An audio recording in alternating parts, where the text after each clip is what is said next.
Every day, something dramatic happens in the Caribbean that affects our lives. We'll give you the details. We'll give you the facts on Caribbean Perspective with Eddie Frederick. Here's Eddie Frederick. So glad you can join us. Trinidad and Tobago's Prime Minister supports reform for local government, and opposition calls it a sham. This story takes the lead in today's edition of Caribbean Perspective for Tuesday, 13th June 2023. Details after this important message. The hurricane season is now upon us, so we as Caribbean people need to remember to think safety and be prepared. Avoid venturing outside during a storm or hurricane, especially if there are strong winds. Rooftops and other debris are often blown about and can cause great damage.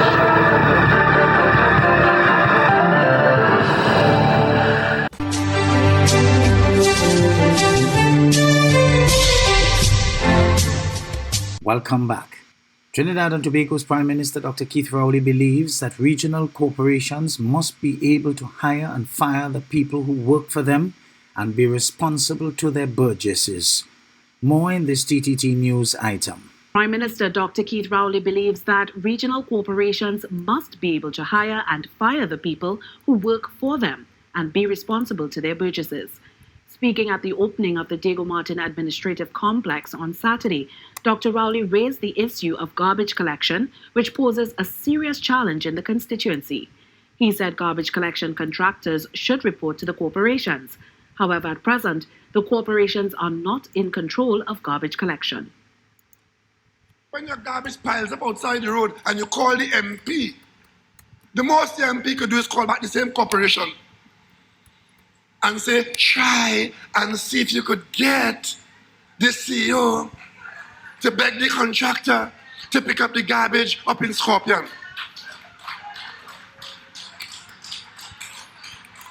So you're paying millions of dollars on people and you have to beg them to work for you. He revealed there is one contractor in Diego Martin who refuses to collect garbage when the election bell rings. Dr. Rowley added that the contractor is still paid because the current management system is weak, faulty, and needs to be improved. Dr. Rowley believes that local government can be used and must be used to bring about greater democratization of the nation as authority is transferred from central government to lower levels of public administration. That's what local government reform is. To bring greater responsibility at the district level to people who live in the district so that they control the fiscal arrangements, they control the administrative arrangement, they control the management arrangement, and that is, in fact, devolution of authority. Dr. Rowley revealed that the next development project is the Diego Martin Library. In the meantime, the United National Congress is rubbishing claims made by the Prime Minister that people who vote for the UNC are in essence voting against local government reform. In the same breath, the party calls the campaign being put forward by the government on such reform a sham. Member of Parliament for Barataria San Juan, Saddam Hussein, says local government reform is the law that was passed and is now set to be proclaimed and implemented. As such, he refers to people being told by the government that staining their fingers for the UNC would be voting against that reform as an inaccurate and bogus statement. However, concerning the 10 pillars set out by the PNM about the reform, Hussein has not bought into it. The sham that the PNM is engaged in, the misinformation, in an attempt to fool just to gather political support in the August 14th local government election. The UNC maintains its stance on not lending support for property tax, which it believes comes at a time when many have lost their jobs and the cost of living has drastically increased.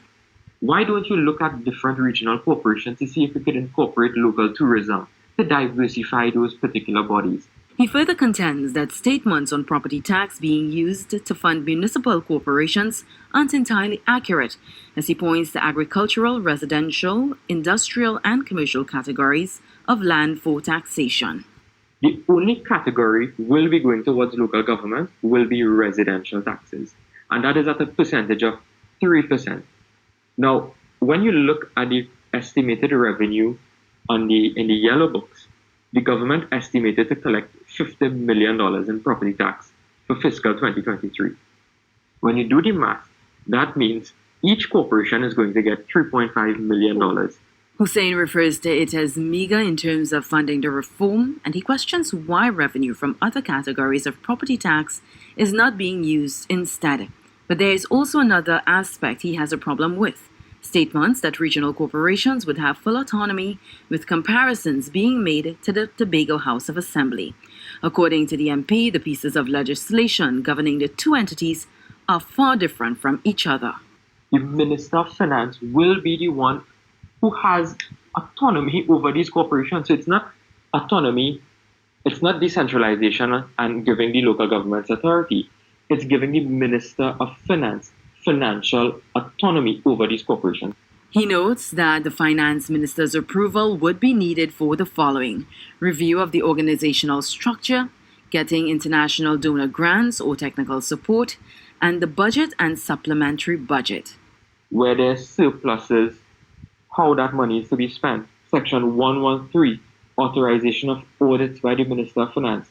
Section 116(1)(a), the officers authorized to sign checks shall be approved by the Minister of Finance. So how could you say you're giving these local government bodies all of this autonomy, but yet the Minister of Finance has so much control? Alicia Boucher, TV6 News. And still from Trinidad, while the National Security Minister is heartened by the United States' recent commitments to helping the region combat gun crimes, there is some concern about how its implementation of initiatives will be monitored and evaluated. CNC3's Akash Samaru has more. Let's start off by explaining how the US pledged to help the Caribbean deal with gun crimes.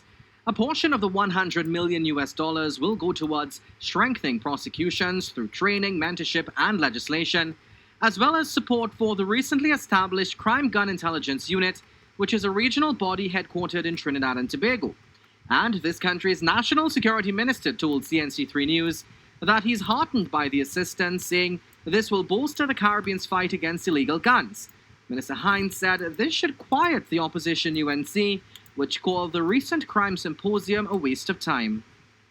But that conference not only coalesced the entire Caribbean in response to transnational crime and firearm proliferation in the region and the murders and mayhem that they cause, but it of course attracted the attention of our international partners, in this case, the United States.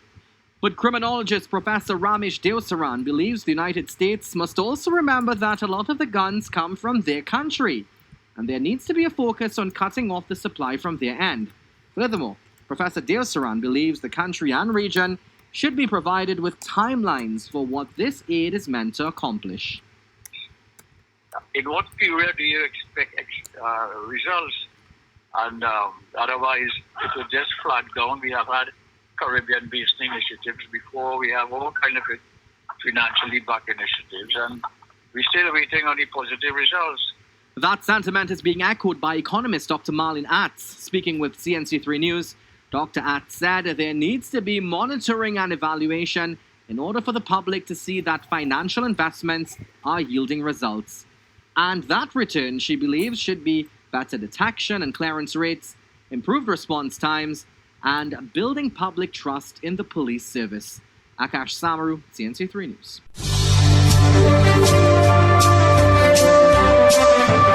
You're listening to Caribbean Perspective with Eddie Frederick.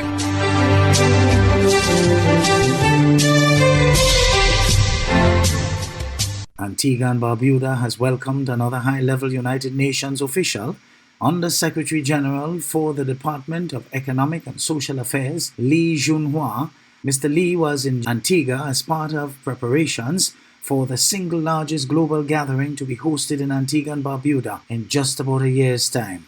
Up to 5,000 delegates are expected to converge on Antigua and Barbuda for the 4th Conference of Small Island Developing States, SIDS. Garfield Burford of ABS News reports. The United Nations Under-Secretary General for the Department of Economic and Social Affairs meeting with Prime Minister Honorable Gaston Brown on Friday. Lee Junhua is in Antigua and Barbuda as the country prepares to host the 4th Conference of Small Island Developing States, or SIDS, around the middle of next year. The conference is held every 10 years. The last one was held in Samoa in 2014. It will be by far the most monumental conference to be staged in the Trinidad Island state, both in size and the consequential issues to be discussed. The issue of technology, you want to make sure that there's increased application and use of technology, including AI, artificial intelligence within SIDS, and that will be one of the outcomes that we're looking at. We certainly want to establish a specific ICT center here in Antigua and Barbuda, and probably a center dealing with oceanography as well. That is one of the outcomes. Mr. Lee told Prime Minister Brown he's pleased with what he has seen so far. I could honestly report it to you, the Honorable Prime Minister. We are almost there. We are very delighted and satisfied with all the facilities and all the service, the support from the government of the Antigua and Barbuda. Your team is an excellent one. Antigua and Barbuda's permanent representative to the United Nations, Ambassador Aubrey Webson, is the point man on the conference for this country. But just think of the taxes for airports, people coming into the airports. We will have to increase the airlift into the island. Just think of the increased expenditure in all of the areas of the economic sector. So I'm very sure the economic spin-off will heavily outweigh. As I said, the conference is going to be primarily funded by international partners. So the government's expenditure would be very small. Lotte Tinen, Chief of Outreach and Partnerships at the UN's Department of Economic and Social Affairs, expects the conference to be as transformative for Antigua and Barbuda as it was for Samoa in 2014. This will be a huge undertaking by the country. It will demand a lot of skills, investment, and effort, but it will also serve to benefit you in the years to come, as Ambassador said, to show that Antigua can host large international conferences in the Caribbean. Chief of Police James Sutton of the Royal St. Christopher and Nevis Police Force believes that the police has most of the tools necessary to do an effective job. But he believes also that more could be achieved if the public is more cooperative with information that could lead to arrests and conviction in the fight against violent gun crimes.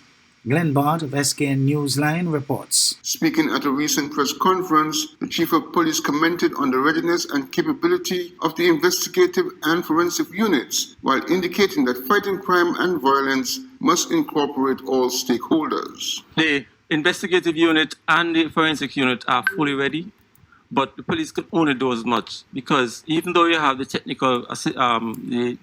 technical training, you still need that human touch to support what we are doing. So if we can get the cooperation of the general public, that will cement what we are doing. Yes, we look at sustainability, because when we implement an operation, there's a spike and then there's a lull.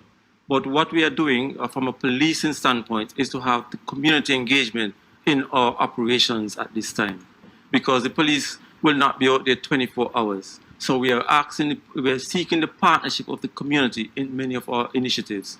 For example, presently we are in discussion with the Ministry of Education and Social Services, because we want to believe if we address our young children at an early age and nurture them in the right direction, that will transform in the rethinking of the violence that we are having. Because I will give you an example. Parenting, we realize, is one of the issues that we're having. Some parents may tell their children that anyone hit you, hit them back. And some children go with that attitude. You might tell your child, make a complaint. So we need to have a common ground in that respect. That is one area.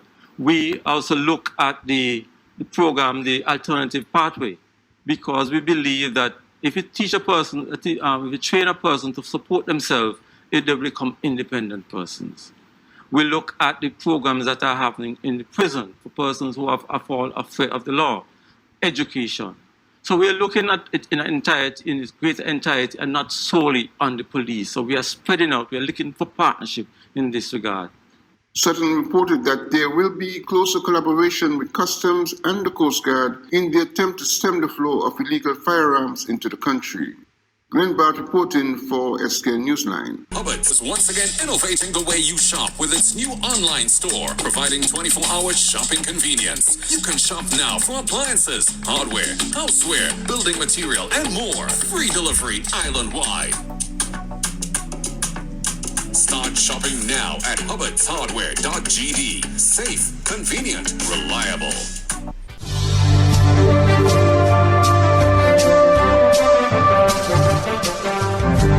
I am Eddie Frederick. This has been Caribbean Perspective, a whole new approach to highlighting developments in the Caribbean. In the meantime, please continue to log on to CaribbeanPerspective.com for more daily news and more.